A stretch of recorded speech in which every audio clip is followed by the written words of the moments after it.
Welcome to TITA Talks. My name is Sonia Tita and I'm your host. It is a great privilege and pleasure to welcome back David Skinner from Ottawa, Canada. David is the president of the International Self-Care Foundation. And today we're talking about the healing power of wellness, a self-care tool for you, and International Self-Care Day 2023. Welcome back to TITA Talks, David. My pleasure. Happy to be here. We're delighted that you're here. Self-care is defined as the practice of taking an active role in protecting one's own well-being and happiness. It is the ability of individuals, families, and communities to promote health, prevent disease, and maintain health. Good health, as you know, is our most prized possession that can generate a positive mindset of confidence, enthusiasm, strength, and joyfulness. One must take the necessary steps to improve their health and well-being. And we believe that living well is a necessity for every human being on the planet. That is 7.9 billion people. Some of the characteristics of self-care are being aware, kindness, the choices we make, attention we give, our priorities, community, and so forth. Can you tell us, David, what inspired you to become the president of the International Self-Care Foundation? Well, it's my inspiration must have come many decades ago. I've been involved with self-care since about 1979.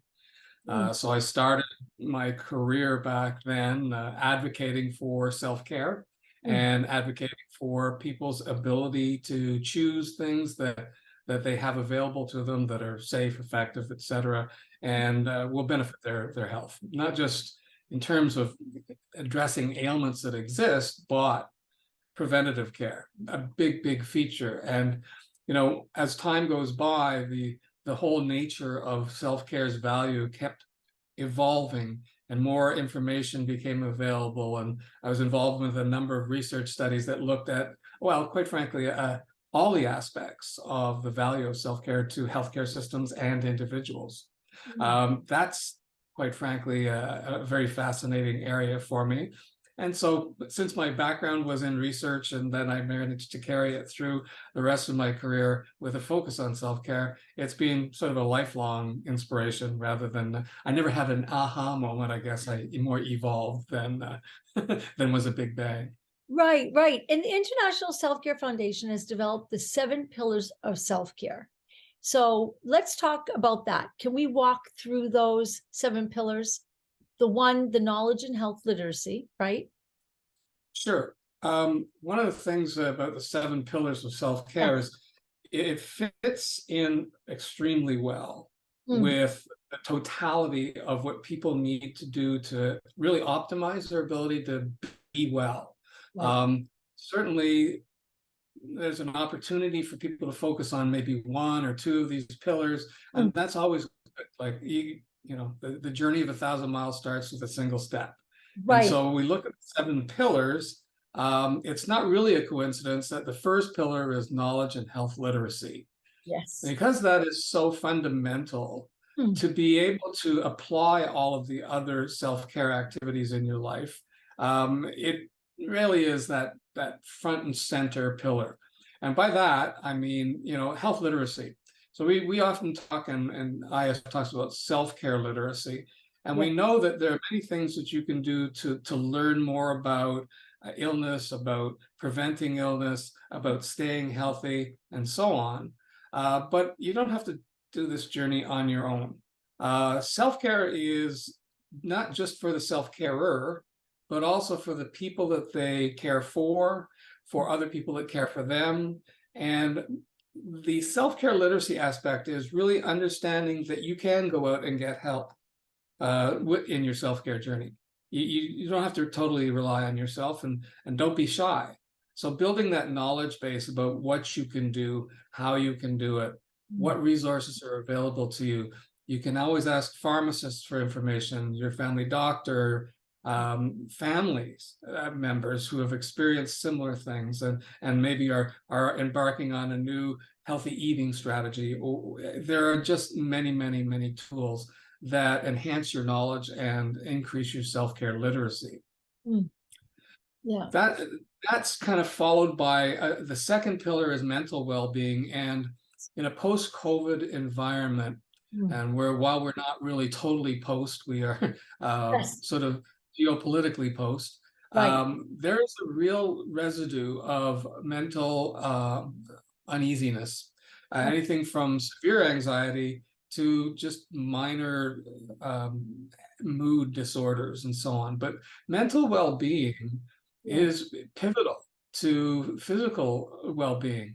If Yes. you're not thinking in terms of how do I function well in society and with my family and so on, that whole mental aspect, then you're probably not going to be motivated to do things in other areas of self-care. And so just a quick reflection back as to what we're looking at this year in terms of International Self-Care Day is we're going to be focusing on these first two pillars. And I'll talk a bit about that later. Okay, great, great. The third pillar is one that, immediately springs to mind for people when they're talking about self-care and preventative care, and that's physical activity. Yeah. It's a bit scary for some to say, physical activity. What does that mean? Do I have to become a marathon runner?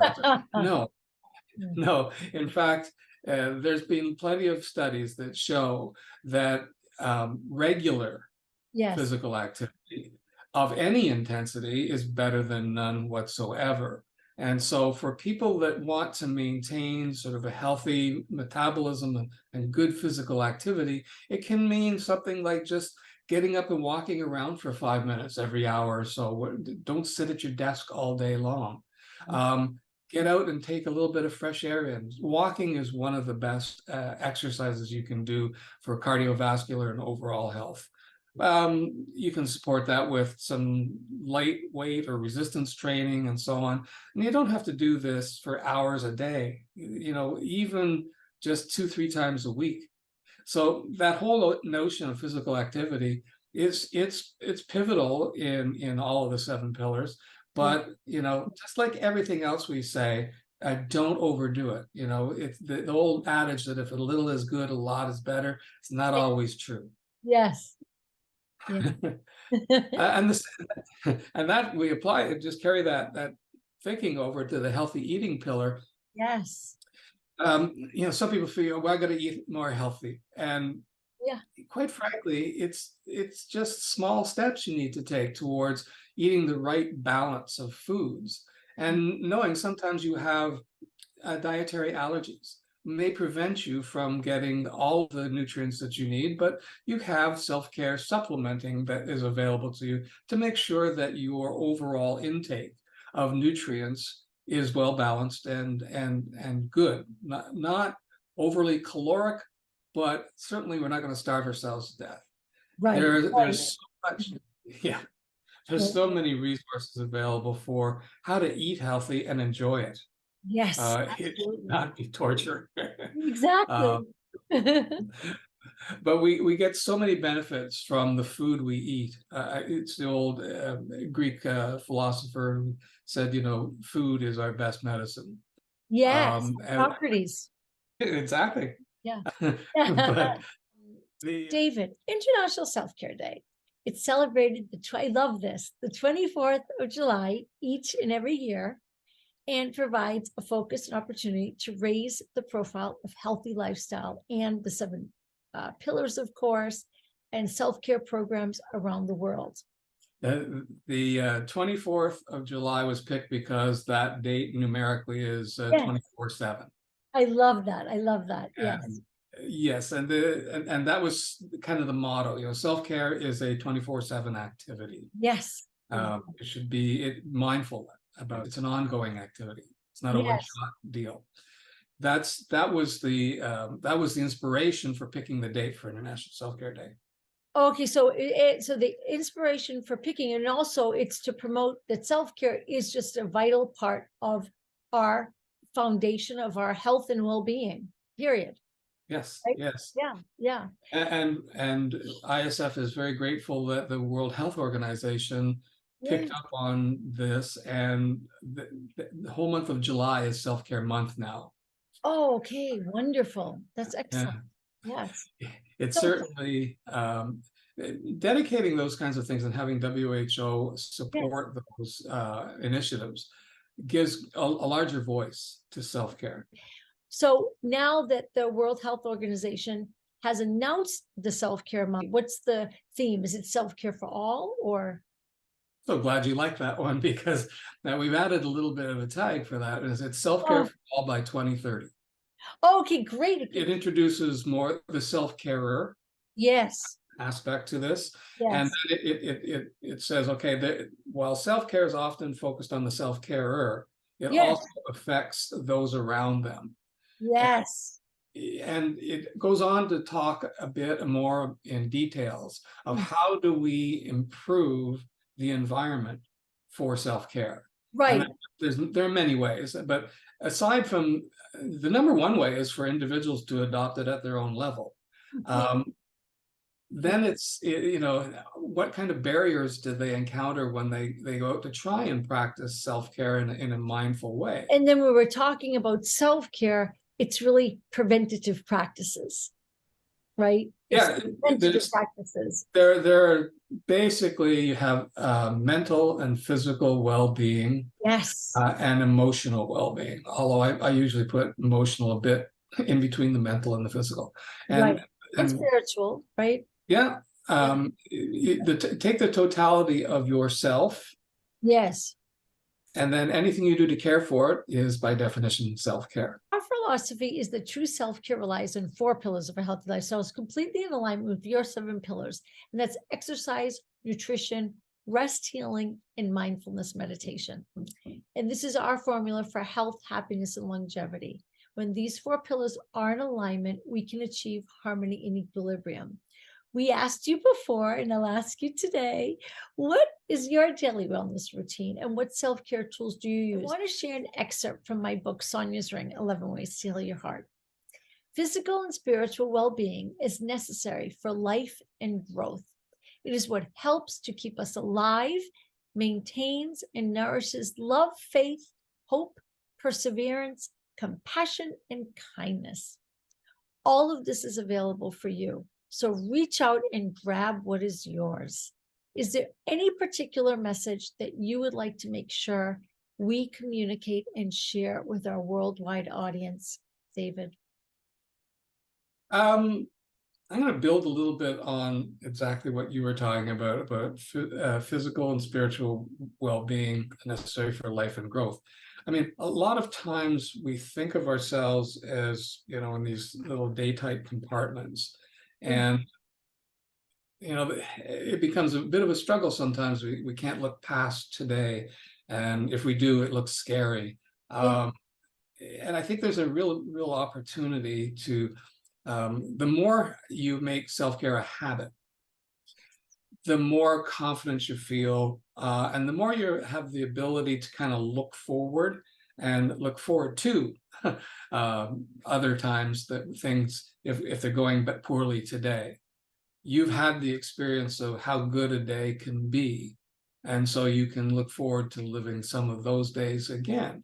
And life is not a bowl full of jelly. We Yes. often have, you know, hardships and so on. And Yes. again, the more you practice self-care in both in physical, mental, emotional aspects of your life, the more likely it is you're going to be able to ride those bumps.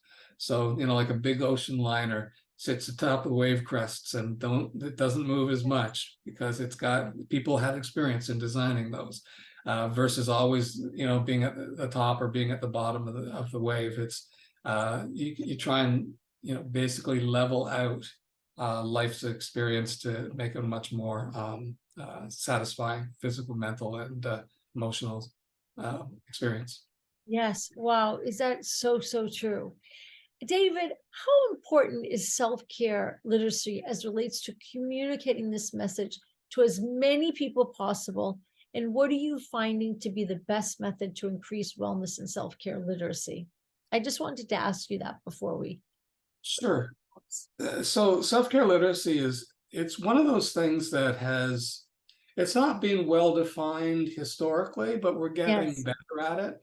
And it is really self-care literacy to those who maybe are just encountering the term for the first time. Yes. They think it's all about, okay, well then I guess I got to know how to, treat my own whatever disease, like my own cardiovascular abnormalities. Yes. Yes.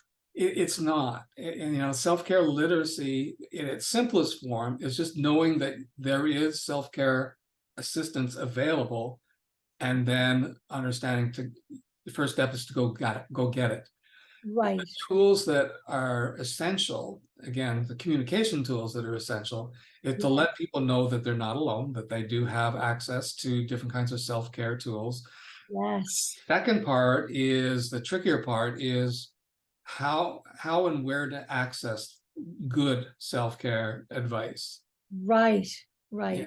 It's got to be quality information. And I know there are efforts underway by several organizations to validate information that's on the web, give it sort of the seal of approval that this information is true and it's not just a commercial push for whatever. Product or something. Yeah. Yeah. And then the other side of it is, while a lot of what we talked about is, self-directed healthcare or informed healthcare. Right. That emotional and spiritual side of it sometimes gets overemphasized at the peril of the physical. Right. And other times the physical gets overemphasized at the peril of the emotional. So balance, that's the key to everything. I would say don't overdo any one thing, everything in moderation. So if we think that, sometimes there is a perception that self-care is too self-indulgent, it's selfish, it's, like you say, is it really just take a bubble bath? It's not really self-care. Right. Yeah. Well, it is, because if that's what's helping calm you and bring you some, stability in your emotional, spiritual moment, that is self-care, but it's not all of self-care. Completely. Yes. And it's not vacuous. It's not vacuous. It's not empty. It's not frivolous. Frivolous is the better term, right? Yeah. And that goes back to self-awareness. I mean, if you choose to a certain relaxation technique, and you're doing it and you're self-aware that I'm doing this because it'll help me emotionally, my mental health, that's great. Right. If it's just I don't know, for some kind of physical pleasure, then that's your reward, fine. I just all I'm saying is that self-care is a broad remit. No one part of it is better than the other, and to be self-care literate, you should have avail yourself of all the possibilities. As we look around today, see that there's a much greater willingness and appreciation by people that to take charge of their own health more than just rely on somebody else to do everything for them, and that always bodes well for self-care. Yeah. Well, I think that there's also there's more tools.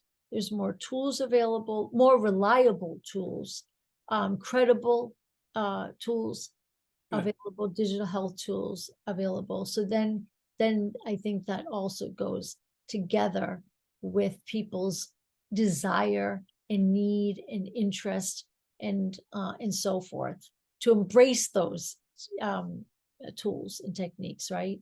Exactly. Yeah.